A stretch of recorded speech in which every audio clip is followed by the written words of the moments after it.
Hello Jharkhand, welcome to learners grace education. आज की class में डिस्कस करूंगा English language related question. Video का पार्ट नंबर 40 में पीडीएफ और क्यूज आपको टेलीग्राम मिलता है, सो ज्वाइन दैट। पेपर 1 का कोर्स है जस्ट फॉर 399, हिंदी और इंग्लिश आपको मिलेगा, इसको आप लोग ज्वाइन कर सकते हैं। क्वेश्चन नंबर फर्स्ट देखते हैं, identify the segment that contains a grammatical error. इसमें से कुछ एक सेंटेंस दिया हुआ है, कुछ एरर इसमें है, आपको बताना है किस पार्ट में एरर है। Concern above rising pollution led to the launch of various action plans। बोला जा रहा है कि जो कंसर्न है, कंसर्न मतलब एक तरह का चिंता है, इस तरह बोल सकते हैं। कंसर्न एबव जो है से राइजिंग पोल्यूशन, तो बढ़ते हुए जो पोल्यूशन है उसकी चिंता जो है सो क्या किया है, बहुत सारे एक्शन प्लान को जो है से लॉन्च करना पड़ा है। तो इसमें गड़बड़ी किस पार्ट में है? कंसर्न एबव में, लॉन्च ऑफ में, लीड टू है और लेड टू है, और एक्शन प्लान्स में क्या होना चाहिए? देखिए इसमें गड़बड़ है पार्ट नंबर ए में। क्यों? क्योंकि कंसर्न एबव नहीं, कंसर्न अबाउट। किसी चीज़ के बारे में अगर चिंता करते हैं तो किस चीज़ के बारे में कीजिएगा? तो कंसर्न अबाउट होना चाहिए, ना कि कंसर्न एबव होना चाहिए। तो कंसर्न अबाउट का मतलब होता है to worry on the subject of somebody और समथिंग। तो किसी चीज़ के लिए आप लोग चिंता करते हैं तो वहाँ पे कंसर्न अबाउट का यूज करते हैं, ना कि कंसर्न एबव का। तो यहाँ पे प्रीपोजिशनल एरर था, तो यहाँ पे प्रीपोजिशन एबव हटा के अबाउट लगा दिया जाएगा तो सही हो जाएगा। ओके, तो इस तरह से देख लीजिएगा। एक जो एरर आपसे पूछते हैं एग्जाम में, देखिएगा राइजिंग से ना आपको पूछ देते हैं। या राइज मतलब होता है बढ़ना, इस सेंस में जो इंक्रीज करने का सेंस में बढ़ना होता है। एक होता है रेज करना, RAISE। जो आप लोग क्वेश्चन वगैरह रेज करते हैं तो वो रेज होता है। तो आप लोग बोलते हैं कि बहुत सारा क्वेश्चन को रेज कर रहे हैं, तो रेज मतलब क्वेश्चन वगैरह को जो है से रेज करना, वहाँ पे उठाना होता है, इसका मतलब बढ़ना होता है। या राइजिंग और रेजिंग में अंतर याद रखिएगा, इस पे पास्ट में ईयर में उस पर एक क्वेश्चन आता है, ठीक है? तो दोनों में कन्फ्यूजन नहीं होना चाहिए। रेज मतलब कुछ सवाल वगैरह उठाना, और राइज मतलब होता है बढ़ना या ग्रो होना, ठीक है? आंसर हो गया आपका कंसर्न एबव। कंसर्न एबव नहीं, कंसर्न अबाउट होना चाहिए, ठीक है? किसी के बारे में यहाँ पे चर्चा किया जा रहा है, वरी अगर हैं अब तब। क्वेश्चन 2 देखिए, give the one word for the flowing pair of words. यहाँ पे कुछ फ्लोइंग पेयर ऑफ वर्ड्स है, तो इसका आपको वन वर्ड बताना है। ओके, और कंफ्यूजिंग एंड डिफिकल्ट प्रॉब्लम और सिचुएशन एक दिया हुआ है, इसका मीनिंग बताइए। डिक्री होना चाहिए, कोनेंड्रम होना चाहिए, कैरोल होना चाहिए, या फिर कैलोस होना चाहिए। देखिए एक ऐसा सिचुएशन बोला जा रहा है, एक ऐसा क्वेश्चन या प्रॉब्लम जिसको देखकर आपको कंफ्यूज हो जाते हैं। क्या हो जाते हैं? जिसको देखकर आप कंफ्यूज हो जाते हैं, आप डिफिकल्ट सिचुएशन में पड़ जाते हैं, उसको बोला जाता है कोनेंड्रम। क्या बोला जाता है? कोनेंड्रम। तो कोनेंड्रम क्या होता है? तो कोनेंड्रम होता है एक तरह का डिलेमा, एक तरह का कन्फ्यूजन। ओके, जिसको देखकर आपको प्रॉब्लम में फंस जाए कि क्या करें क्या नहीं करें, कुछ समझ में नहीं आए, तो वहाँ पे कोनेंड्रम होता है। बाकी सारे वर्ड्स को देखिए, ये डिक्री होता है, डिक्री मतलब ऑर्डर होता है। अब यह जो डिक्री यूज होता है जनरली कोर्ट वगैरह का जो ऑर्डर वगैरह आता है ना, वहाँ पे डिक्री का यूज किया जाता है। कोर्ट्स डिक्री वगैरह आप लोग सुने होंगे। नेक्स्ट वर्ड आता है कॉलस। कॉलस मतलब होता है विलफुल, स्पेलिंग देख लीजिएगा। स्टबर्न मतलब हट्टी टाइप का होता है। क्या होता है? हट्टी टाइप के इंसान को आप लोग कॉलस बोलते हैं, हर्टलिस्ट बोल सकते हैं। ये जो वर्ड यहाँ पे कैरोल बचा हुआ है, इसका मतलब देख लीजिएगा। क्रिश्चियन में, क्रिश्चियन धर्म में देखिएगा एक तरह का संगीत होता है ना, कैरोल। ओके, तो उसको बोला जाता है संगीत वगैरह क्रिश्चियन में होता है। वह लेविस कैरोल नहीं है आपके, CARROLL होता है जो लेविस कैरोल है, जो कि एलिस इन वंडरलैंड लिखे हैं बुक। आंसर हो गया बी। चलते हैं क्वेश्चन नंबर 3 पे। अ house of cards. House of cards, a house of cards का क्या मीनिंग होना चाहिए? एन इनसिक्योर सिचुएशन, अ लेविश लाइफ स्टाइल, अ गैम्बलिंग कसिनो, या फिर अ डिसऑनेस्ट लाइवलीहुड। क्या होना चाहिए? कार्ड्स नाम सुने हैं? कार्ड्स मतलब होता है आप लोग ताश के पत्ता होता है। 4 तरह का कार्ड होता है, ठीक है? हार्ट होता है, डायमंड होता है, स्पेड होता है, क्लब होता है। तो 4 तरह का आप लोग को देखने को मिलता है, कार्ड होता है। तो वह हाउस ऑफ कार्ड्स मतलब सोचिए कि कुछ एक ऐसा जगह जहाँ पर लोग कार्ड खेल रहे हैं। तो कार्ड खेल रहे हैं तो चांस क्या है? तो चांस है कि आप हार भी सकते हैं और फिर और जीत भी सकते हैं, यानी कि सिक्योर नहीं है, इनसिक्योर प्लेस है।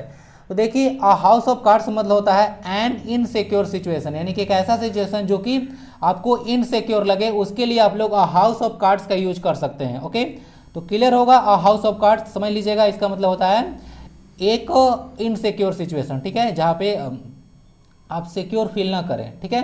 तो जहाँ पे सोचिए कि गैम्बलिंग अगर करने जा रहे हैं, खेलने जा रहे हैं, तो वहाँ पे सिक्योर रहिएगा, पैसा हार भी सकते हैं, जीत भी सकते हैं, ठीक है? यहाँ पे एक वर्ड लेविस यूज हुआ है, थोड़ा इरेज करते हैं। आंसर तो हो गया ये।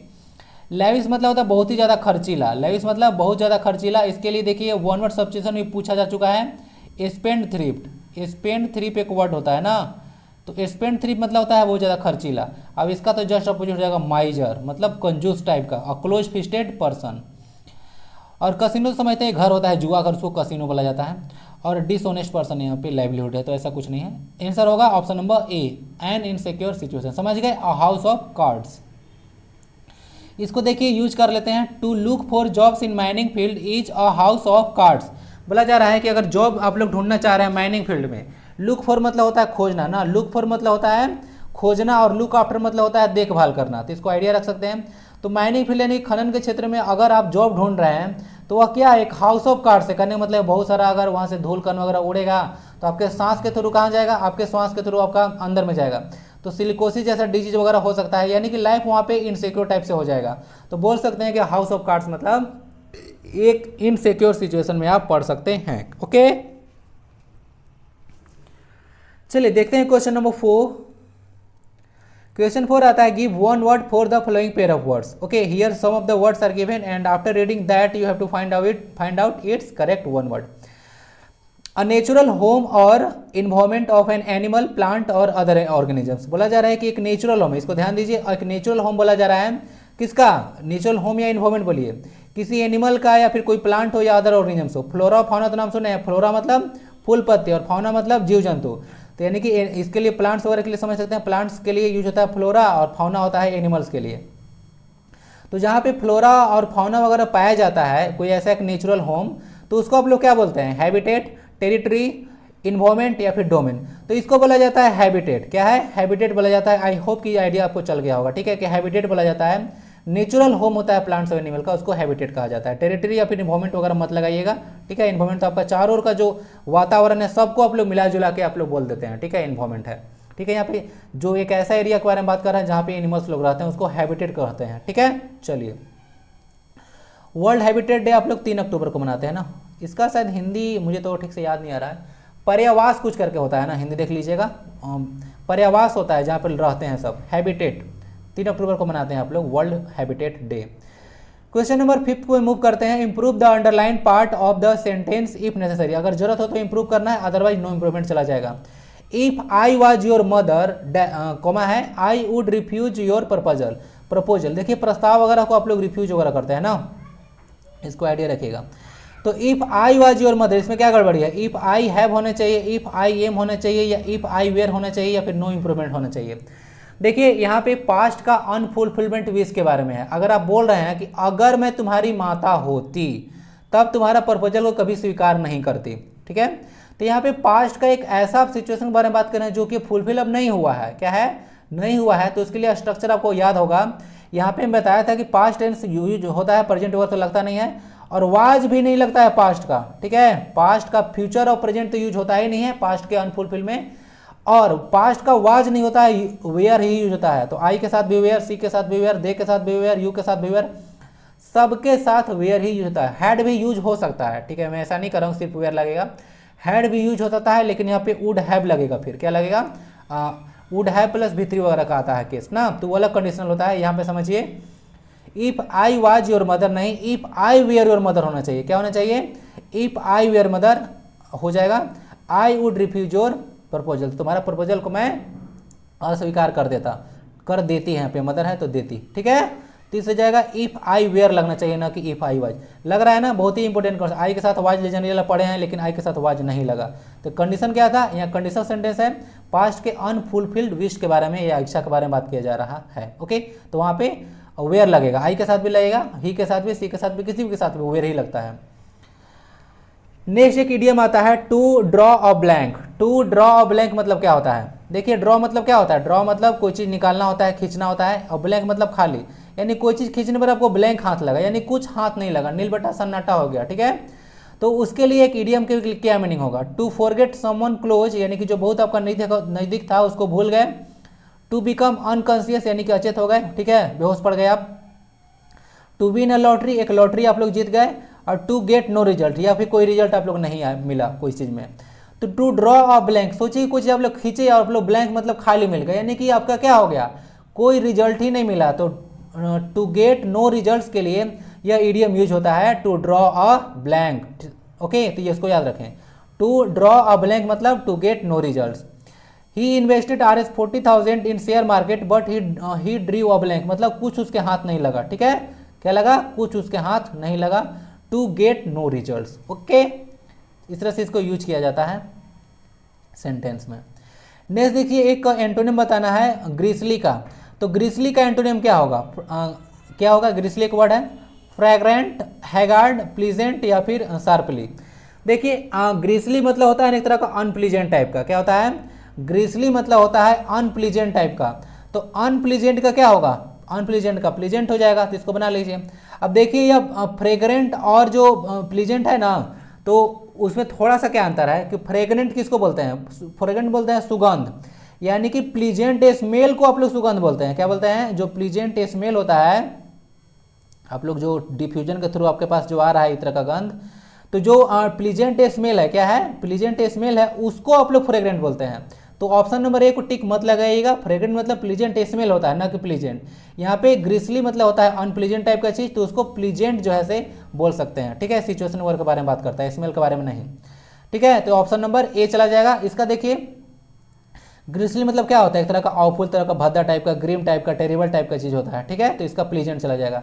हैगार्ड मतलब होता है अनवेल, टायर्ड या सिकली ना, बीमार टाइप का देखे, जो आपको अच्छा ना दिखे, थका हुआ टाइप का, हारा, ठीक है, तो उसको आप लोग हैगार्ड बोलते हैं, ठीक है, ऑप्शन नंबर यहाँ पे जो बी था उसका, ठीक है, सेफली वगैरह और फ्रेग्रेंट तो बताइए, सेफली समझ सकते हैं। आंसर क्या हो गया, आंसर हो गया आपका सी। क्वेश्चन 8 देखा जाए, find out the error if there any, अगर है तो एरर बताइए, अदरवाइज नो एरर चला जाएगा। The Kepler Space Telescope launched on 2009 was designed to find the planets around other planets। बोला जा रहा है कि जो केपलर स्पेस टेलीस्कोप था वह लॉन्च किया गया था 2009 में, वो डिजाइन किया गया था प्लैनेट्स को फाइंड करने के लिए अदर प्लैनेट्स के अराउंड ना। चलिए तो एक सेंटेंस है, देखिए यहाँ पे इसमें क्या एरर है, तो इसमें जो आपको एरर देखने को मिलेगा वहाँ पार्ट नंबर बी में देखने को पार्ट नंबर बी में, क्यों, क्योंकि 2009 के साथ जो है से यहाँ पे ऑन लगाया हुआ है। ईसवी सन के लिए आप लोग किसी पार्टिकुलर ईयर होता है उसके लिए प्रीपोजिशन ऑन का नहीं, प्रीपोजिशन इन का यूज किया जाता है, ठीक है, प्रीपोजिशन इन का। हाँ, अगर ऐसे बोल दे कि मान लेते हैं कि 26 जुलाई, क्या बोल दे, 26 जुलाई अगर बोल दे 2009 था, जस्ट एन एग्जांपल ले रहा हूँ, तो अगर 26 जुलाई 2009 है तब वहाँ पे हम लोग ऑन लगा सकते हैं, तो ये पार्ट एक मोमेंट चला जाएगा, यानी कि उस दिन के बारे में बात कर रहे हैं, ओके। लेकिन अगर कोई ईसवी सन है तो वहाँ पे इन ही लगता है, ओके, जैसे ही वॉज बोर्न इन 2009, और अगर बोल दे ही वॉज बोर्न ऑन 2 अक्टूबर 2014, तो इस तरह से इन और ऑन का यूज किया जाता है, ओके, तो इसके बारे में आइडिया रखिए, ओके। कोई पार्टिकुलर मोमेंट के लिए आप लोग ऑन यूज करते हैं, ठीक है। चलिए, जैसे कॉन्ग्रेचुलेट करते हैं तो वहाँ भी ऑन वगैरह लगाते हैं, किसी के बर्थडे वगैरह पे, तो ओकेजन वगैरह पे भी ऑन लगता है, तो इसका बहुत बड़ा सेक्शन है यह सब प्रीपोजिशन, ओके। तो यहाँ पे समझ लीजिएगा ईसवी सन के लिए इन लगाना है, ऑन नहीं लगाना है। ऑन अगर हाँ पार्टिकुलर रहता कि हाँ 26 जुलाई 2009, तब यहाँ पे आप लोग ऑन लगा सकते थे। तो पार्ट नंबर आपका बी में एरर हो गया, तो बी है, ए में तो एक टिक लगा लिया जाए, ठीक है। केपलर जो था से लॉ ऑफ प्लेनेटरी मोशन, जो प्लेनेटरी मोशन, जो लॉ ऑफ प्लेनेटरी मोशन था वही दिए थे केपलर ना, ग्रह गतिकी के नियम, 3 टोटल लॉ था। और टेलीस्कोप आविष्कार किए थे गैलीलियो गैलीली, इटली के थे यह, गैलीलियो गैलीली के बारे में बात कर रहा हूँ, टेलीस्कोप का आविष्कार किए थे। और केपलर जो है आपका लॉ ऑफ प्लेनेटरी मोशन दिए थे। चलिए साइंस का 2 क्वेश्चन बता दिए। क्वेश्चन नंबर 9 आता है, give the one word for the following pair of words. क्या है, जो फॉलोइंग पेयर ऑफ वर्ड्स है उसके लिए वन वर्ड बताइए। Relating to healing of a disease, heal मतलब क्या होता है, हीलिंग मतलब कोई डिजीज वगैरह ठीक होना या भरना, घाव वगैरह का सेंस में हील उसको बोलते हैं। इम्यूनिटी, थेराप्यूटिक, उसके बाद इनोक्यूलेशन या फिर प्रिवेंटिव, क्या होना चाहिए। तो देखिए अगर मान लेते हैं कि कोई एक ऐसा चीज़ है जो कि आपका डिजीज वगैरह को हील करने से रिलेटेड होता है, उसको थेराप्यूटिक बोला जाता है। क्या बोला जाता है, उसको आप लोग थेराप्यूटिक के नाम से जानते हैं। तो ऑप्शन नंबर बी इसका करेक्ट आंसर हो जाएगा, ओके, थेराप्यूटिक। तो इसको याद रखें। इम्यूनिटी मत लगाइएगा ना, इम्यूनिटी जो होता है आपका बॉडी के अंदर होता है, और वह जो होता है आपको डिजीज के अगेंस्ट जो होता है लड़ने में मदद करता है, उसको आप लोग इम्यूनिटी बोलते हैं, ठीक है। कोविड-19 के टाइम में जो है से आप लोग को याद है ना, कितना बोला था कि इम्यूनिटी बढ़ाइए, इम्यूनिटी बढ़ाइए, तो पता नहीं क्या क्या बेचा जा रहा था। अच्छा, कोविड-19 से याद आया, एक स्टूडेंट का डिमांड था कि कोविड-19 पे जो है से एक वीडियो बनाया जाए, ठीक है। तो आप लोग को जल्दी आपको देखने को मिलेगा, थोड़ा सा वेट कर लीजिए। तो कोविड-19 पे एक कॉम्प्रिहेंसिव वीडियो मिलेगा। और मैं सोच रहा हूँ कि अब एक अलग प्लेलिस्ट बनाया जाए, ओके, और उसमें आपको स्टैटिक जीके प्रोवाइड कराया जाए। स्टैटिक जीके जो ऐसा जीके रहेगा जो जिंदगी भर आपका काम आने वाला है, कभी चेंज नहीं होगा। तो इस तरह से जीके आपको मैं प्रोवाइड कुछ कुछ कराने वाला हूँ। जैसे कि तो पहला तो मैं कोविड-19 लेने वाला हूँ, और सेकंड जो मेरा माइंड में है वो मैं लेने वाला हूँ बायलैटरल एक्सरसाइज। तो थोड़ा सा वेट कीजिए, सब कुछ मिलेगा, बाकी सब चीज़ पैरेलल में चलता रहेगा। ये सब छोटे छोटे टॉपिक रहेंगे, मान लेते हैं 10-15 मिनट का रहेंगे, ओके। ये उसी के राउंड रहेंगे जिसमें डिस्कस कर दिया जाएगा इंपॉर्टेंट चीज़, ओके। इसे डायरेक्ट क्वेश्चन देखने को मिलेंगे, बहुत हेल्पफुल रहेगा। For the time being your answer is therapeutic. Immunity को टिक मत लगाइएगा। जो इनोक्यूलेशन लिखा हुआ है इसका मतलब टीका वगैरह होता है ना। इनोक्यूलेशन मतलब इस तरह का वैक्सीनेशन, टीका वगैरह होता है। अच्छा, आप लोग जानते हैं एक मेडिसिन और वैक्सीन में अंतर बुझाता है।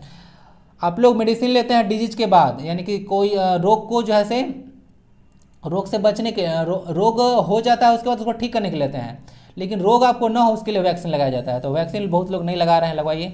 क्वेश्चन 10 देखा जाए, change the flowing sentence into indirect speech. करने का मतलब है कि एक डायरेक्ट स्पीच दिया है, इसको इनडायरेक्ट स्पीच में कन्वर्ट करना है, ओके।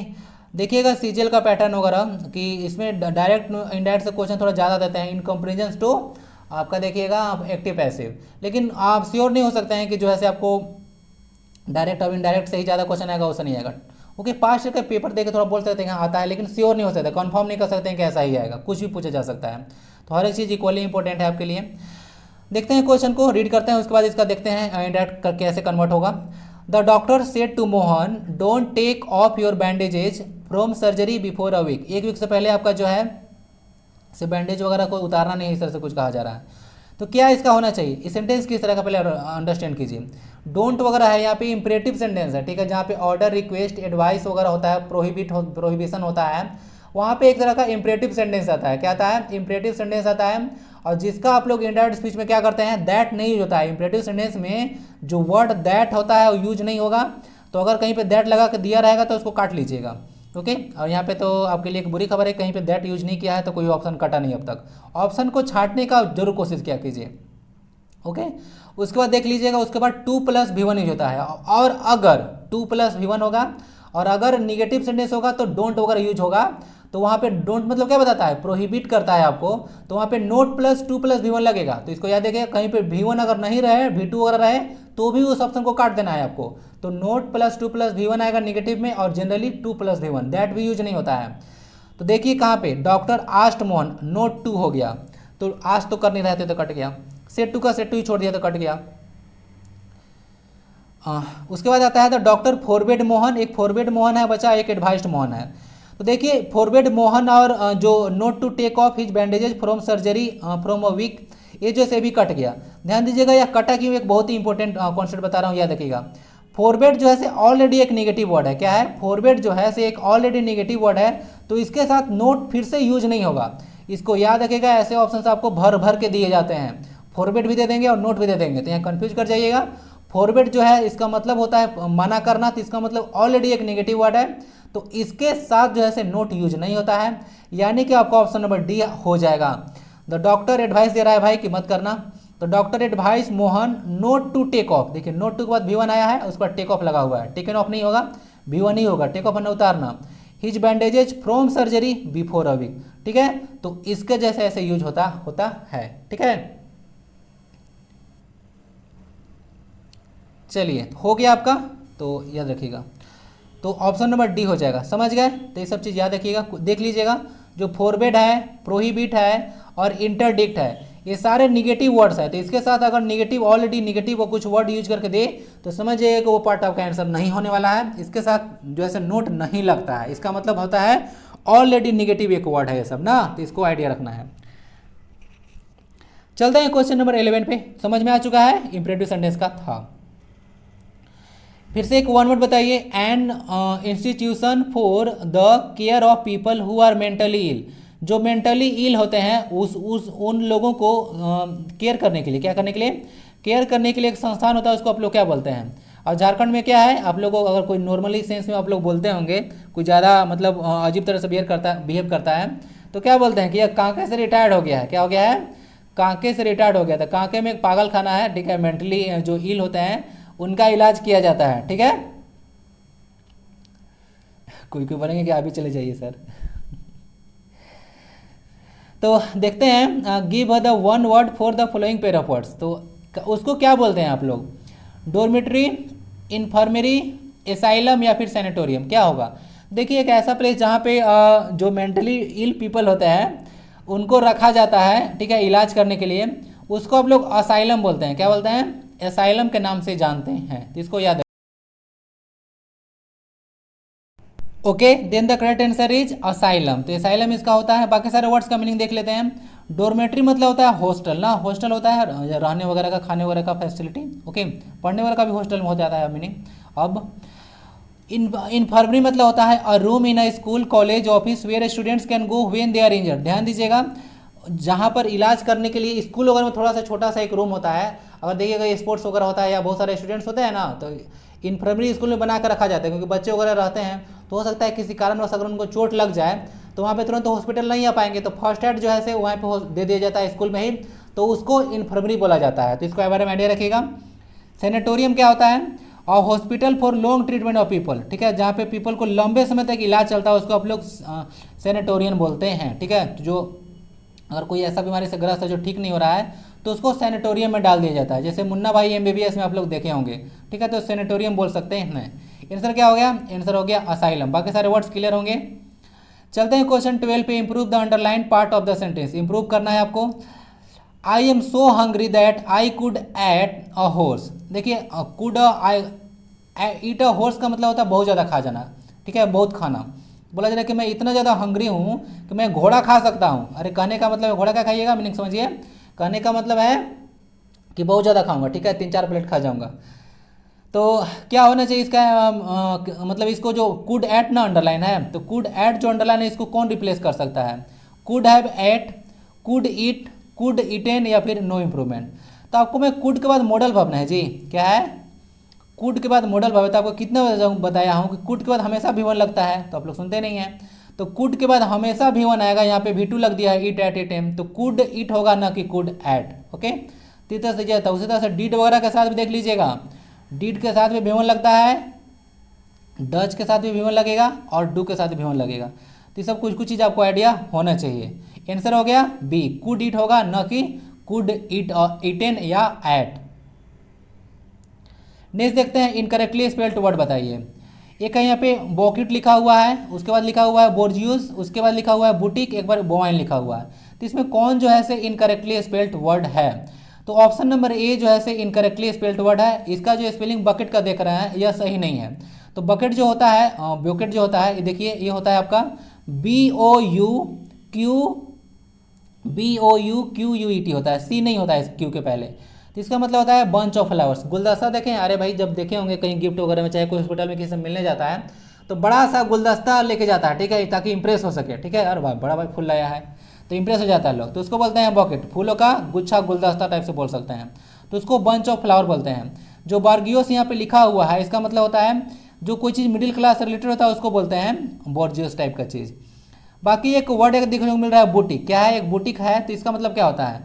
तो बुटीक एक तरह का ऐसा स्मॉल शॉप होता है जहाँ पे फैशनेबल एसेसरीज वगैरह सेल किया जाता है, जैसे कि देखिएगा कि कुछ कुछ क्रीम वगैरह है, ठीक है, इत्र वगैरह, पाउडर वगैरह है, तो ये सब बेचा जाता है, या फिर फैशनेबल ड्रेस वगैरह बेचा जाता है, तो उसको बुटीक बोला जाता है।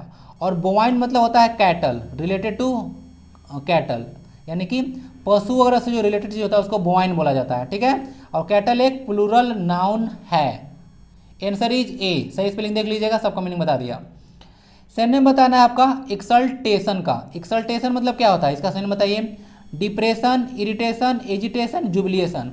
जो एक्सल्टेशन वर्ड देख रहे हैं इसका मतलब होता है बहुत ज़्यादा खुश। अब बताइए क्या मीनिंग होगा?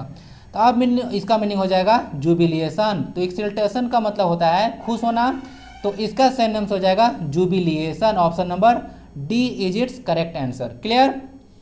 बाकी सारे इसका अपोजिट मीनिंग क्या हो जाएगा? डिप्रेशन इसका अपोजिट मीनिंग दे देगा ना। चलिए देख लीजिएगा, डिप्रेशन मतलब क्या होता है? डिजेक्टेड होता है, उदास, सैड, डिसअपॉइंटेड। इरिटेशन मतलब होता है हेट करना, अवॉइड करना, आलू पोषण, सबका मतलब होता है इरिटेशन होना, किसी से दूर रहना, ठीक है। एजिटेशन मतलब होता है अलार्म, मतलब चौंक जाना, ठीक है, चौंकाना वगैरह, ट्रबल, चिंता में रहना, एंग्जाइटी वगैरह चिंता होता है। एक्सल्टेशन मतलब होता है हैप्पी ना, जुबिलेशन, हैप्पी, चेयरफुल बोल सकते हैं, ठीक है। चलिए नेक्स्ट देखते हैं क्वेश्चन नंबर 15। एंटोनिम बताना आपको प्रॉम्प्ट का। प्रॉम्प्ट मतलब समझते हैं, वर्ड सुने होंगे प्रॉम्प्टली, सुने हैं कि नहीं? तो प्रॉम्प्टली सुने होंगे, तो इसका मीनिंग क्या होना चाहिए? एंटोनिम बताना है, अलर्ट, स्लगिश, इमीडिएट या फिर स्पीडी। तो प्रॉम्प्ट जो वर्ड है इसका मतलब होता है जल्दी से, तो इसका मतलब क्या हो जाएगा? देर से, यानी कि स्लगिश क्या होगा? स्लगिश मतलब बहुत ही स्लो से। प्रॉम्प्टली मतलब होता है बहुत ही तेजी से, स्लगिश मतलब होता है धीमे धीमे। इसके लिए मैं एक बता दे रहा हूँ फ्रेजल वर्ब, याद रखिएगा, सॉरी फ्रेजल वर्ब नहीं, एक इडियम बता दे रहा हूँ, वो जो धीरा चलता है उसको बोलते हैं एट स्नेल स्पेस। क्या बोलते हैं? At snail space, PAC।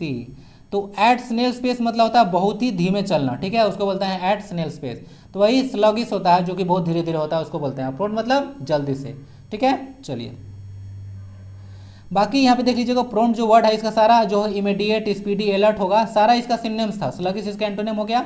Watchful मतलब ही चौंकाना, एक तरह से अलर्ट ही होता है ना। चलिए नेक्स्ट देखते हैं क्वेश्चन 16। वॉइस चेंज करना है आपको। Somebody has stolen the purse which I had bought recently. बोला जा रहा है कि कोई जो है मेरा पर्स जो है से चुरा लिया है जो कि मैं रिसेंटली खरीदा था।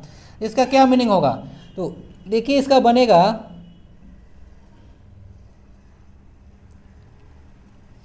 माई पर्स तो है नहीं, नो माई पर्स स्टोलन। यहाँ पे देखिए माई पर्स वगैरह नहीं है इसलिए नहीं होगा, काट दीजिए इसको। यहाँ पे हैड है, हैड बिन वगैरह नहीं लगा होगा, काट दीजिए। हैड नहीं लगा है, हैज बिन लगा दिया है यहाँ पे, तो हैज बिन तो नहीं यूज होगा। देखते हैं इसको, देखिए बनेगा the purse which had been bought, यानी कि वह पर्स जिसको मैं खरीदा था recently. The purse which had been bought recently by me has been stolen. तो क्या होगा? यह होगा हैज बिन स्टोलन। तो सही जो मीनिंग देगा आपका ऑप्शन नंबर सी देगा, the purse which has been bought recently. Passive दो जगह बनाइए, एक है से जो कि मैंने खरीदा था और जो कि चुरा लिया गया था, ठीक है। तो the purse which had been bought recently by me has been stolen by someone वगैरह, समबडी वगैरह हटाया जा सकता है ना, तो मैं बताया था। तो ऑप्शन नंबर सी इसका सही चला जाएगा। तो इस तरह से बना लीजिए, दो जगह पैसे में चेंज कीजिए, ओके।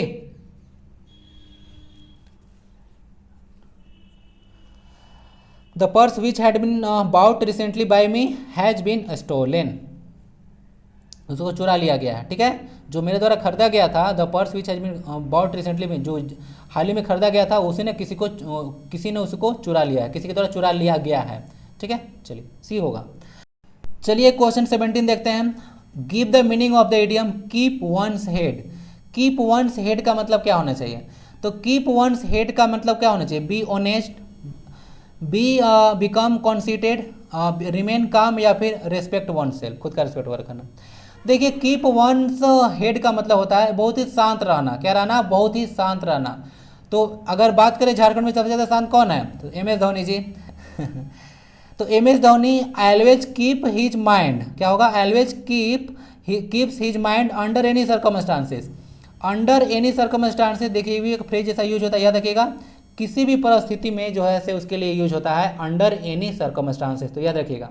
तो MS धोनी हमेशा क्या रहते हैं? कीप्स हिज माइंड, यानी कि हमेशा काम रहते हैं, रिमेन काम अंडर एनी सर्कमस्टांस, किसी भी सिचुएशन में। इस तरह से यूज किया हुआ है एक यस इडियम का। तो कीप वंस माइंड का मतलब होता है, वंस की जगह पे पोसेसिव लगा दिया गया यहाँ पे हिज, क्योंकि MS धोनी मेल के लिए यहाँ पे हिज आएगा। तो यहाँ पे क्या आएगा? रिमेन काम। तो रिमेन काम मतलब शांत रहना के लिए यह इडियम यूज होता है। मूव करते हैं क्वेश्चन 18 पे। फिल करना है आपको एक फ्रेजल वर्ब से। The TV is too loud, can you turn it dash. तो टीवी जैसे क्या है? बहुत ही तेज है, क्या आप इसको कर सकते हैं? क्या कर सकते हैं?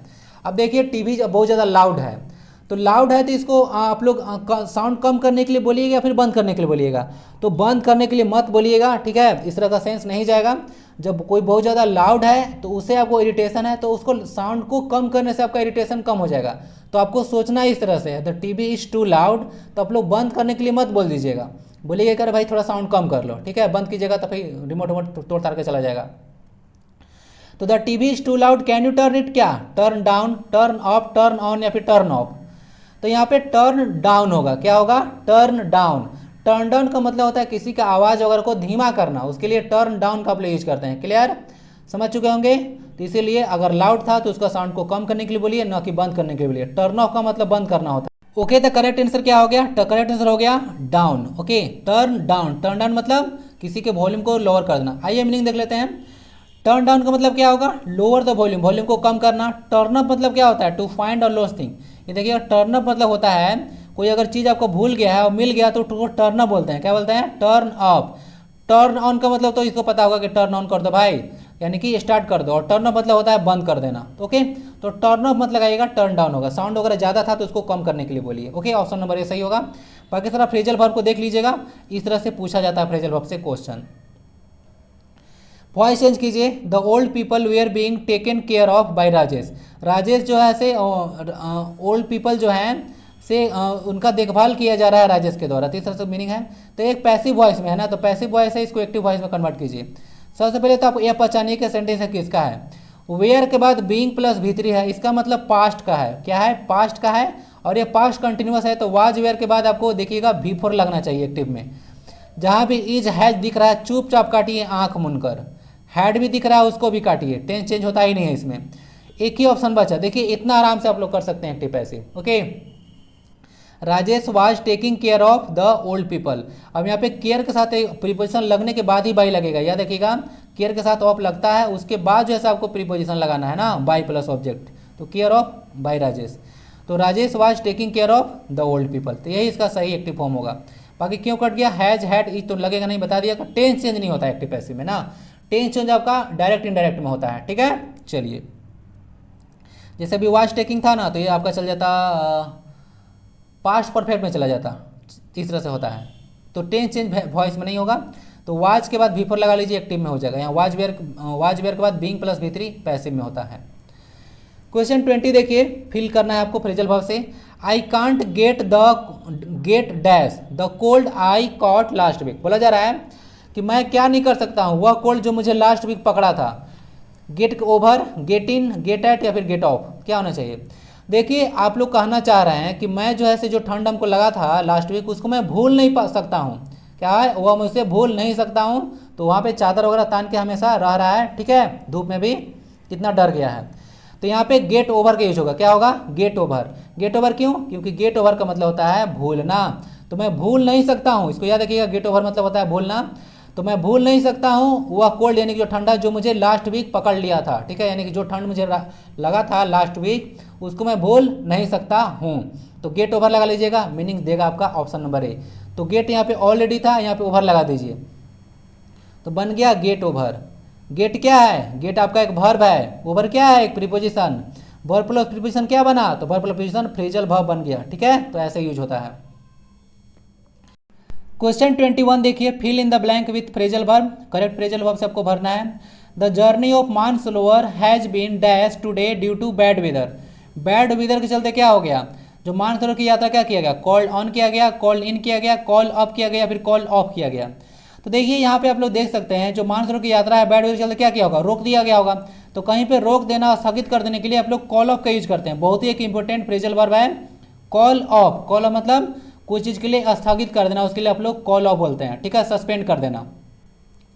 ओके, तो सही चला जाएगा डी। बाकी सारे जो फ्रेजल वर्ब यूज हुए हैं देख लेते हैं। कॉलन का मतलब क्या होता है, कॉलन मतलब एक पे अ विजिट। आप लोग देखे होंगे पीएम वगैरह कहीं पे जाते हैं तो वहाँ पे देखिएगा न्यूज़पेपर वगैरह में ना कॉलन फ्रीक्वेंटली यूज किया रहता है। कॉल इन का मतलब होता है टू टेलीफोन या समन करना। क्या करना, टू टेलीफोन या समन करना, बुलाना। ठीक है, हेल्प करने के लिए बुलाना, उसके लिए कॉल यूज करते हैं। जैसे डॉक्टर को बुलाते हैं आप लोग, तो उसको टेलीफोन करते हैं, उनको टेलीफोन करते हैं या समन करते हैं। ठीक है, हेल्प करने के लिए, कोई अगर इंजर्ड है तो। उसके बाद कॉल ऑफ मतलब होता है रिकॉल करना। क्या करना, कॉल ऑफ मतलब होता है रिकॉल करना, कोई चीज़ माइंड में याद नहीं आ रहा, उसको आप लोग रिकॉल कर रहे हैं कि अच्छा क्या था, इस तरह से।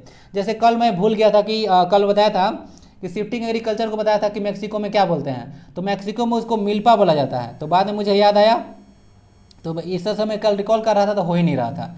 इस तरह से अंडरस्टैंड कर लीजिएगा, कॉल ऑफ यूज कर सकते हैं।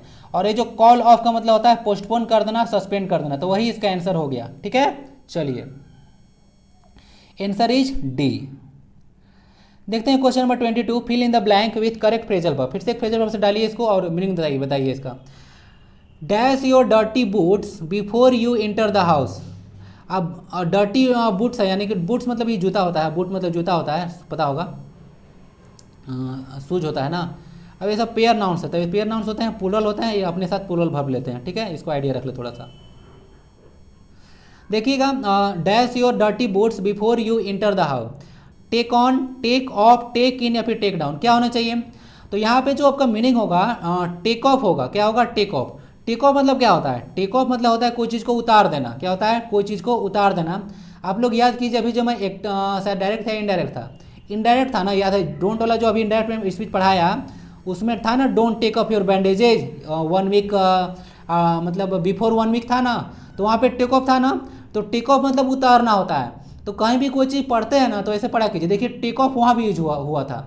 तो अगर टेक ऑफ वहाँ पे मीनिंग उसका समझ के आप लोग चलिएगा तो क्वेश्चन यहाँ वाला आपका बन जाएगा। तो कोई भी चीज़ देखते हैं तो उसको छोड़ के नहीं भागना है, उसका मीनिंग देखते चलिए, ठीक है? छोड़ के जाइए कोई चीज़ तो आपको आगे चल के प्रॉब्लम करेगा ही करेगा, ठीक है? जो चीज़ से पीछा छोड़ना चाहिएगा, पीछा छोड़ने वाला नहीं, छोड़ने वाला नहीं है। ज़िंदगी में मुश्किल कभी आपका जो है से कम नहीं होने वाला है, मतलब कम तो हो सकता है, ख़त्म नहीं होने वाला है, ठीक है? प्रॉब्लम का स्वरूप चेंज होगा, प्रॉब्लम जो है से रहेगा ही। तो टेक ऑफ यहाँ पे चला जाएगा, ठीक है? बाकी सारे जो वर्ड्स है इसका मीनिंग भी यहाँ पे क्लियर करना उचित रहेगा। टेक ऑफ आंसर हो गया। टेक ऑन का मतलब होता है हैंडल करना, किसी का मुकाबला करना। जैसे आप लोग सुने होंगे India will take on Sri Lanka on Wednesday, ठीक है? तो टेक ऑन मतलब मुकाबला करना होता है ना, ये भी याद रखिएगा, हैंडल करना। अभी तो श्रीलंका का हालत खस्ता है। टेक ऑफ मतलब बताया था आपको पुट ऑफ करना, या क्लोथ वगैरह या शूज और उतारना, पुट ऑफ यूज होता है, ठीक है? या टेक ऑफ। ऑफ आप लोग को बताता हूँ, जैसे आप लोग पढ़े हैं आपादान कारक, कारक और पढ़े हैं आपादान से, तो से जुदा होने के अर्थ में लगता है ना, तो उसी तरह से ओ डबल एफ का भी यूज होता है, वो पे वी लगाव के सेंस में यूज होता है। टेक इन का मतलब क्या होता है? अटेंशन देना, ध्यान देना। और टेक डाउन का मतलब होता है राइट करना, लिखना। तो सबका मीनिंग क्लियर हो गया। और क्लियर होने के बाद आपको पता चल गया कि टेक ऑफ यहाँ पे लगना चाहिए, शूज वगैरह को उतारने के लिए आप लोग टेक ऑफ फ्रेजल वर्ब का यूज करेंगे। चलते हैं क्वेश्चन 23 पर। एक इंप्रूव करना है सेंटेंस को। The consequence of the first and the second waves of corona were disastrous. तो क्या होगा? Were being disastrous, was disastrous, has disastrous, या फिर नो इम्प्रूवमेंट, क्या होगा? तो देखिए यहाँ पे इसको मैं समझाता हूँ। जब मैं आपको कोर्स दिया था तो उसमें डिटेल में पढ़ाया था, ठीक है? यहाँ बताता हूँ आपको। द कंसिक्वेंस ऑफ, देखिए यहाँ पे सब्जेक्ट पहचानिए, सब्जेक्ट वर्ब एग्रीमेंट से यह क्वेश्चन है, सब्जेक्ट वर्ब एग्रीमेंट या सब्जेक्ट वर्ब कॉनकॉर्ड से, ओके? तो इसको मैं पढ़ा चुका हूँ। तो देखिए कभी भी अगर सब्जेक्ट जो है से एक से ज़्यादा वर्ड से बना होता है, क्या होता है? कभी भी जो है सब्जेक्ट एक से ज़्यादा वर्ड का बना होता है तो उसमें आप लोग एक सब्जेक्ट वर्ड ढूंढते हैं। क्या ढूंढते हैं? सब्जेक्ट वर्ड, यानी कि जो मोस्ट इंपॉर्टेंट वर्ड होता है उसको ढूंढते हैं, और उसी के अकॉर्डिंग जो है आपको वर्ब यूज करना है, सब्जेक्ट वर्ड। पढ़िए तो, the consequence of first and the second waves of corona. क्या आप लोग फर्स्ट और सेकेंड वेव्स के बारे में बात कर रहे हैं या कोरोना के बारे में बात कर रहे हैं? आप लोग बात कर रहे हैं the consequence of first waves and second waves of corona. थोड़ा सा कुछ सेकेंड्स के लिए सोचिए कि आप लोग जो है से किसके बारे में बात कर रहे हैं? तो फर्स्ट और सेकेंड वेव जो कोरोना था उसका परिणाम के बारे में बात कर रहे हैं। तो यहाँ पे जो कंसिक्वेंस दिख रहा है वह इसका वर्ब है, और हमेशा जो सब्जेक्ट वर्ड होता है वह जो होता है प्रीपोजिशन के पहले आता है, ऑफ के पहले रहता है। तो इसी के अकॉर्डिंग जो है वर्ब आता है, याद रखिएगा, ठीक है? तो यहाँ पे सब्जेक्ट वर्ड आपका द कंसिक्वेंस हो गया। अब द कंजुगेशन आपको सिंगुलर नाउन है, क्या है? Singular noun. तो अपने साथ क्या लेगा? Singular verb. तो यहाँ पे वेयर लगा कर रखा है तो काटिए और वाज लगाइए, तो आंसर क्या हो जाएगा? आंसर हो जाएगा बी। समझ में आ गया? तो इस तरह से इसको आपको बना लेना है, वेयर नहीं वाज होगा। सब्जेक्ट आपको पहचानने आना चाहिए। ऑफ के पहले जनरली देखिएगा यूज होता है सब्जेक्ट वर्ड, तो उसी के अकॉर्डिंग वर्ब आता है। तो वेयर डिजेस्टर्स नहीं, वाज डिजेस्टर्स होना चाहिए। क्वेश्चन 24 फ्रेजल वर्ब फिर से है। She does not believe him because his story does not add, क्या होना चाहिए? अभी तो आंसर आ जाता, अप, इन, आउट या फिर ऑफ। देखिए वह जो है से वो लड़की थी, वो उसका स्टोरी पर बिलीव इसलिए नहीं कर रही थी क्योंकि उसका जो स्टोरी था वह डजंट एड अप, यानी कि उसका कुछ सेंस ही नहीं था, does not make any sense. तो एड अप मतलब होता है कोई सेंस में करना, तो एड अप चला जाएगा ना। एड अप मतलब क्या होता है? कोई सेंस देना, ओके? तो उसका जो स्टोरी था कोई सेंस दे ही नहीं रहा था, डज नॉट लगाया हुआ है, तो डजंट एड अप मतलब कोई सेंस दे ही नहीं रहा था, इसीलिए वो बिलीव नहीं कर रही थी। एक कोक एंड बुल स्टोरी का नाम सुने हैं? एक यहाँ पे बताता हूँ इडियम। एक होता है Coke and bull story, Coke and bull story. तो कोक एंड बुल स्टोरी मतलब होता है एक ऐसा स्टोरी जिसपे आप लोग विश्वास न कर सके। एब्सर्ड स्टोरी इसको होता है, क्या होता है? एब्सर्ड, ABUSUAD, एब्सर्ड स्टोरी होता है, यानी कि एक ऐसा स्टोरी जो क्या हो? एब्सर्ड हो, उसको आप लोग कोक एंड बुल स्टोरी बोल सकते हैं। ओके, तो यहाँ पे आ गया डजंट मीनिंग से, तो समझा दिया। एक फ्रेजल वर्ब आइडियम से याद रखिएगा, idiom. Coke and bull story मतलब एब्सर्ड स्टोरी, बेतुका कहानी, ठीक है? मनगढ़ंत कहानी जिस पर भी विश्वास आप लोग नहीं कर सकते हैं। ओके, तो इस तरह से मीनिंग हो जाएगा एड अप। क्वेश्चन नंबर 25 है, देखिए, find out the error if there any. The president as well as his followers are fatally injured in a train accident.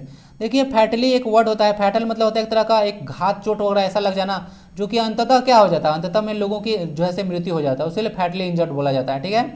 तो यहाँ पे the president as well as his followers, यहाँ पे किस part में error है, देखिए यहाँ पे जो एज वेल एज यूज हुआ है, क्या है, एज वेल एज हुआ है, ये सब पैरेंथेटिकल वर्ड्स हैं, क्या है, पैरेंथेटिकल्स वर्ड है। एज वेल होता है, विथ होता है, एलोंग विथ होता है, एलोंग विथ होता है, उसके बाद हेल्ड बाई होता है, एकम्पनीड बाई होता है, ओके। तो ये सब कुछ कुछ अगर पैरेंथेटिकल वर्ड्स से अगर दो नाउन कनेक्ट होते हैं तो वर्ब हमेशा फर्स्ट नाउन के अकॉर्डिंग आता है। The president as well as his followers are नहीं, यहाँ पे इज होना चाहिए ना। तो आप लोग को जनरल टेंडेंसी होता है कि प्रेसिडेंट है और साथ साथ उनके फॉलोअर, तो एक प्लूरल नाउन हो गया तो आर लगा हुआ है तो सही है। इस तरह से आप लोग को नहीं अंडरस्टैंड करना है, इंग्लिश में थोड़ा सा आप लोग को अलग तरह से दिमाग लगाना है। The president as well as, कहीं भी एज वेल एज आ जाए, with, along with, together with, helped by, accompanied by, ये सब वर्ड देखते हैं आप लोग, तो यहाँ से लीड बाई, तो ये सब से अगर आ जाता है पैरेंथेटिकल वर्ड्स तो वर्ब जो होता है से हमेशा फर्स्ट नाउन के अकॉर्डिंग आता है। तो फर्स्ट नाउन का प्रेसिडेंट जो कि एक सिंगुलर नाउन है, तो इसके अकॉर्डिंग आर आया जो गलत है, आपको इज लगाना पड़ेगा, ठीक है। तो इस तरह से आप लोग को लगाना है, ओके। तो आई होप कि समझ में आ चुका होगा। इधर किस में है, इधर है पार्ट नंबर बी में, बी है, ए में टिक लगा लिया जाए। क्वेश्चन 26 देखा जाए, change the flowing sentence into direct speech, यानी कि यहाँ पे जो गिवन सेंटेंस है वो इनडायरेक्ट में है तो उसको आपको डायरेक्ट में कन्वर्ट करना है। She said that she had met, किस सेंटेंस में है, ध्यान दीजिए, यह sentence she had met, had plus V3 है, क्या है, हैड प्लस V3, यानी कि यह जो है आपका पास्ट परफेक्ट है। तो पास्ट परफेक्ट जो होता है किसका होता है, तो पास्ट परफेक्ट जो होता है यह आपका जो बनता है, ये जो बनेगा आपका देख लीजिएगा, ये बनता है आपका सिंपल पास्ट टेंस जो होता है उसका आपको बनेगा, क्या बनेगा, सिंपल पास्ट का में पास्ट परफेक्ट में जाता है ना, तो इसको आप लोग आइडिया रख सकते हैं। चलिए देखते हैं,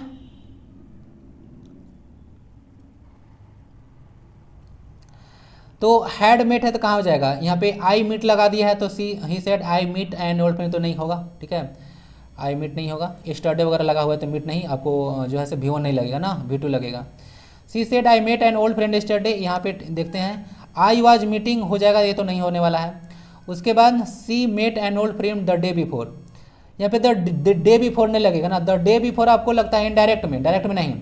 यहाँ पे सही होगा सी सेड आई मेट होगा ना, she said I met an old friend yesterday, तो यही आपका सही आंसर होगा ना, क्यों, क्योंकि यह सिंपल प्रेजेंट टेंस का देख लीजिएगा आपको यहाँ पे है, ठीक है। सब्जेक्ट के बाद मीट का V2 मेट लगाया हुआ है, तो यही हो जाएगा। एस्टरडे का हो जाता है द डे बिफोर या द फॉलोइंग डे ना, ये सब कुछ कुछ वर्ड्स भी चेंज होता है, याद रखिएगा, ओके। तो लग गया आपका सिंपल प्रेजेंट, आपको चला गया सिंपल पास्ट चला गया पास्ट परफेक्ट में, जहाँ पे हैड प्लस V3 लगता है, ठीक है। तो सी आंसर हो जाएगा इसका सही, बाकी कट जाएंगे। तो यही सारा क्वेश्चन था। कोई वीडियो कैसा लगता है आप लोग फीडबैक जरूर दीजिए, और अगर लगता है कि वीडियो लाइक करने के लायक है तो एक लाइक और शेयर जरूर दे दें, ओके। लोगों को भी फायदा पहुंचाइए, वीडियो बहुत लोगों तक पहुंच नहीं पाता है तो सबको सोसाइटी को फायदा पहुंचाइए। तो मिलते हैं फिर नेक्स्ट वीडियो में, वंदे भारतम।